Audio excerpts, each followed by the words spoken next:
السلام عليكم كلنتي wanaagsan daawadayaal idil ahaantiinba meel buu aad dunida ka joogtaan kuna soo dhawaada barnaamijka waayaha nolosha oo ahaan doona barnaamij isbuucle ah soona geli doona galab walba oo axad ah saacada markii ay soo gaarto 12 saac ama 5 galabnimo qof walba si uu yaqaano hadduu alidmo isbuucana barnaamijkaasi waxaa marti inoogu ah ustaad Saciid Cabdiqaadir Abubakar Albani oo aad wada taqaanaan oo barnaamijyo badan inoola falanqeeyay ama ahaa qofka kaliya ah ee janalkan u badnaa oo barnaamijyada ugu badan qaatay barnaamijkan waxaa looga hadli doonaa sida aad magaciisa ka dheehan kartaan nolosha qofka bini'aadmiga ah waxaa looga hadli doonaa hadduu alidmo laga bilaabo maalintuu dhashay ilaa iyo markaas hadda uu taagan yahay waxyaabihii uu soo qabtay waxbarashadiisii iyo dhan walba aan ka eegi doono noloshiisa wuxuu noqon doonaa barnaamij aad u ballaaran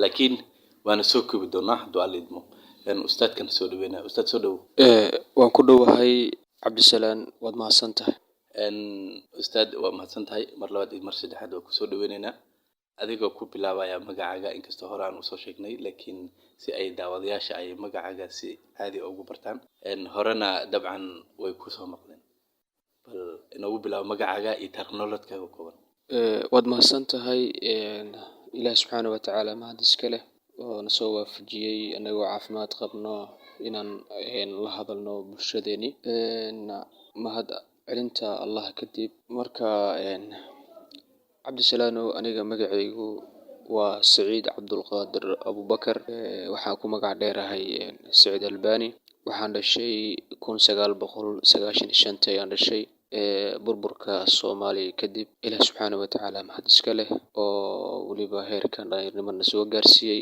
dhinaca caafimaad ayaan qabnaa alxamdulillah wadankeeni hooyo Soomaaliya ayaan ku noolnahay rajadeena way weyn tahay hankeenu aad u sareeyo ustaad waa mahadsantahay halkii aad ku dhalatay waxaan ku dhashay magaalada Kismaayo ayaan ku dhashay oo xarun gobolka Jubbada Hoose imikana ah xarunta caasimadda ku meel gaarka maamulka Jubbaland sida loo fiiriyana waa caasimadda saddexaad ee dalka Soomaaliya gaar ahaan xaafadda qadiimiga ah xaafadda ugu horeysa magaalada Kismaayo marka kugu soo dhacayso adigoo caalamka jooga ama wadanka gudihiisa joogaba ay tahay xaafadda Calanley waa xaafad qadiimi halkaas ay xudunteedu ku dugan tahay waa mahadsantahay waa garanay daawadayaal sida aad la socotaan waa barnaamijkan waa maalintii ugu horeysay ee aan duubno waa qofka martida ku ahna waa ustaad Saciid Cabdiqaadir Abubakar Albani sida magaciisa aad ka dhehanaysaan barnaamijyo horena waad ku soo aragteen ama aad ku soo maqasheen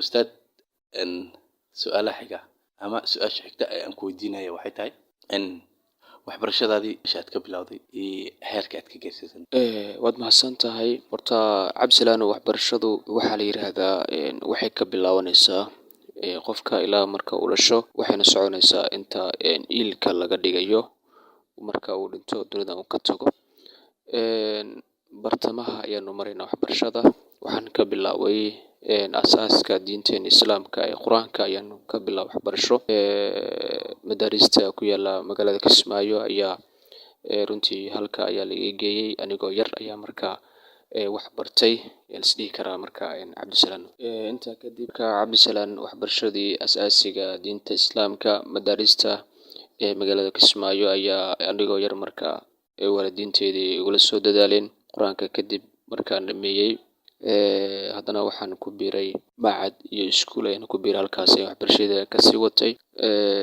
macadyada shahaadooyin ayaan ka qaatay oo runtii waxbarasho markaa muhiim ay ahayd sidoo kale iskuulka Guulwade aad loo yaqaan magaalada Kismaayo waxaan ka mid ahaa ardayda lagu furay 2010 dabcan sidoo kale macadka oo taariikhiga ah Al-Awaadir oo aad loo yaqaan xaruntiisa labaad Kismaayo ahayd ayaan ku biiray caafimaadka iyo saxaafadii aadkan u jeclaa waliba takhasuskeedii aan haysto ayaa qayb ka ah halkaas aan ka sii amba qaaday inkastoo waalidiintaydu aabahayga Allah u naxariistay aad iyo aad ugu dadaalay waxbarashada dhanka diinta islaamka dhinac walba maadiga iga dhisayay. Cabdisalaan marka waxaa xusid mudan in marka waxbarashadu heer sare marka aan ka gaaray, macallimiinteedii machadyada ku yaala dalka iyo weliba dibadda wax ka bartay, goobaha waxbarashada ha u badnaadaan dalalka carabta iyo weliba dalkeena Soomaaliya. Marka dhanka diinta meel heer sare ayaan ka gaaray, dhanka kale maadigana runtii meel sare aan ka gaaray, welina waxbarashadeeda waan sii wataa. Shahaadooyin marka heer sarena runtii waan ka diyaariyey, alxamdulilah. waa mahadsan tahay. waxbarashada dhanka saxaafadda usoo laaban doona tan diiniga ah marka aan u galno, ma ustaad ka albaani ahaan adiga maya kugu dhalatay in aad qaadatid mise waa lagu doorayo dhankaas bal fiirya lagu dhahay? xaqiiqdii yaraanteedii waxaan ahaa qof aan sare ku jiro yeeshee, laakiin waalidiinta aad iyo aad marka igula soo dadaaleen. Aabahey aad iyo aad marka oo qof diinta islaamka ku fiican uu ahaa. Cabdisalaan marka waxaa xusid mudan in dhanka kitaabada qaarkood asaga ii akhrinayay, axkaamtu aad ugu fiicnaa. Aabahey Allah u naxariisto. Kadibna masaajidada igu xiri jiray in badan marka igula dadaalayay dhanka diinta islaamka oo aad igu kontroolayay. Xaqiiqatan culimada waxaan ka bartay aan soo fadhiistay lama soo koobi karo. Laba culimo oo waaweyn ayay aad marka ii saameynayaan oo Kismaayo marka aan isla joognay. Mid hadda Muqdisho uu ku maqan yahay Sheekh Yuusuf Cabdulle. Cabdisalaan sidoo kale Sheekh Masiiro ayaa ka mid ah culimada ugu waaweyn waxa aan ka bartay. Culimada marka hadda ugu caansan aan hoos fadhiyay oo waxaan ka faa'iidaystay, welina sii jeclaa inaan marka aan kasii faa'iidaysto. weli sheekhna waan hadda wuu joogaa, maasha Allah, waan ka faa'iidaystaa. xaqiiqdii runtii lama soo koobi karo culimada waaweyn oo aadkaan u jeclahay. Dr. Ratib Annabulsa ka mid ah oo 80 jirka ah, Siryaanka ah, culimada farta lagu taago ka mid ah. Barnaamijyo tafsiirka haddii ahaan lahayd, kitaabada noocyada kala duwan ee diinta islaamka, funuunta aad ugu taxanahay. culimada aan jeclahay oo ka mid yahay Dr. Tariq Suweydaana ka mid ah. culimada lama soo koobi karo. Mufakirka weyna ka mid ah sheeg midkaan Dr. Cabdikariim Bakaar lama soo koobi karo. kitaabo badan marka ka akhristay. xaqiiqdii runtii welina waan wadaa safarkaas dheer. waa tahay markii aan galno dhanka saxaafadda, maxaa kugu dhali marka hore inaad saxaafadda ku biirto? waad mahadsan tahay Cabdisalaan. xaqiiqdii anigoo jiro qiyaastii 10 jir ah ayaa xaqiiqdii odayaashii ayaan la fadhiisan jiray, weliba anigaan ka badin jiray marka wararka la tabinayo idaacadaha maxalliga ah ay tabinayeen Muqdisho. weliba anigoo yar xaafadaha magaalada Muqdisho aad u xifdiyey dagaalada socda, burburka wadankeena ka socday, dagaalada soo laabanayay. aad marka runtii aan u xiiseyn jiray oo wadankeena wixii cusub marka ka socda marka aad u xiiseyn jiray. kadibna markaan weynaaday, xaqiiqdii waxaa dhacday qiyaastii ahaan marka 15 jir markaan noqday oo qaangaaray. xaqiiqdii waxaa dhacday markaan ku biiray goobaha waxbarashada oo sii watay waxbarashadeedii. Cabdisalaan waxaa xusid mudan in oo cabsi soo wajahday. cabsi dabcan waa midda marka igu dhalisay dhankan inaan u baxo tanmiyatul bashariya iyo sidoo kale saxaafadda. inaan qof xirxiran oo cabsi badan oo aan hadlaynin, dadka ka hor hadlidoodii marka ka cabsanayaan ahaa. waxaa xusid mudan soo martay taariikh isuulka Guulwade anigoo dugsi dhexe aan ahay. waxaa dhacday in taabuurka uu lahaa fasalkeena uu lahaa. weli waxaa xasuustaa Cabdullaahi Cadow waa ku qornaa fasalkeeni. hadda kulli inuu Muqdisho ku maqan yahay, in wadamada kale marka uu jiro ma aqaan kulli, laakiin xilida ugu dambeysay magaalada Muqdisho ku noolaa. marka Cabdisalaan waxaa xusid mudan waxaa dhacday in su'aal diini ah marka uu dhex dhigay fasalada dhammaan ka kooban, xitaa dugsi sare marka dugsi sare way ka soo gudubtay. aniga noo imaatay, aniga su'aashii haya Cabdisalaan. saas ay tahay waa cabsanayay keliya inaan istaago oo su-aasha kasoo jawaabaan ka baqayay. waa fahansanid jawaabta su-aasha, laakiin cabsiya kuu geysay. cabsi ii geesaha marka waana cabsanayay. maraan aadaama la yiri masjidka aadaan, anigoo marka qiyaasta xilligaas da'daas aan jiray. aadaankii aan gafay marka waa isku khalday, gabayaan qaatay, waana cararay. marka kadib waan yara fikiray. waxaan ku biiray macadkii, aan ku biiray caafimaadkaan ku biiray. caafimaadkii macalinkiis isla saxaafadda i barayay waa ila yaabay. su-aal ma weydiin karo, waa xiran yahay, waa iska aamusan yahay. ardaydii waa ila yaabeen, qof xiran iska aamusanan ahaa. kadib marka waxaa igu dhalatay in saxaafaddii aan barto. horena u jeclaa, laakiin muhiimadii saxaafadda aan u baranay waxay tahay waalidiintana waan u sheegay. waxaan dhahay maadaama xilligaas aan isbixin karayay, haddana xaqiiqdii waalidiinta mar walba talaabo walba aan qaaday. waalidiinta markaan aan weydiisanay fasax aan weydiisanay, marka waxay yidhahdeen wariyaal badanaa la dilay, badanaa wadanka way ka carareen, arrinta way xun tahay, saxaafadda ha baranin. waxaan dhahay aaba wax kale ma baranayo, iyo hooyo wax kale un baranayo. Waxaan u baranaya keliya waxay tahay in aqoonteeda sare u qaado, waxa iga qarsoon marka inaan soo bixiyo. Waxaan ahay qof markaa cabsanaya jaranjar ii noqoto. Kadib wuxuu yidhi markaa haye bax baro. Sidaasaan ku bartay saxaafadii. Markaan bartayna runtii hadalkii xitaa wuu ii fududaaday. Dadka hortooda intaan istaago waan hadli jiray. Xitaa macalinkii saxaafadda ii barayay heer la yaabo uu dhaho Siciid siduu hore ahaa xirxirna haddan bal ka waran ardayda weydiiyo. Marka waa runtii horumar saxaafadda aan ka gaaray aad aan u jeclaa. Iminkana runtii aragtida islaamka markaan ku fiiriyay kitaabo badan akhriyay, dad badan ka faa'iidaystay, aqoonyahano waaweyn dalka Masar jooga aan ka faa'iidaystay, waan sii baaray 8 dafcadood adiga ka mid tahay soo saaray. Alxamdulillah marka hadda waxaan ahay qof markaas maadadaasi ka mira keenay oo ku takhasusay, welina runtii sii jeclahay inaan sii wado. waa tahay marka ma jiran cid kugu dhiirigelisay in aad saxaafadda aad sii wadatid ilaa heerka aad kasoo gaartay? aad iyo aad macalinkeyga ka mid ah Cali Ibraahim Kuule oo hadda magaalada Muqdisho ku nool ayaa ka mid ah. Marka Cabdisalaanow xaqiiqdii isagaa ka mid ahaa. Sidoo kale waxaa xusid mudan waxaa ka mid ahaa saaxiibadeyda ayaa ka mid ahaa mid lagu magacaabo Cabdifatax Xaaji Muudey oo iminka halkan isla joogno oo idaacada isla soo shaqeynay, waqti isla soo qaadanay. Marka inaan sii wado ka mira keeno.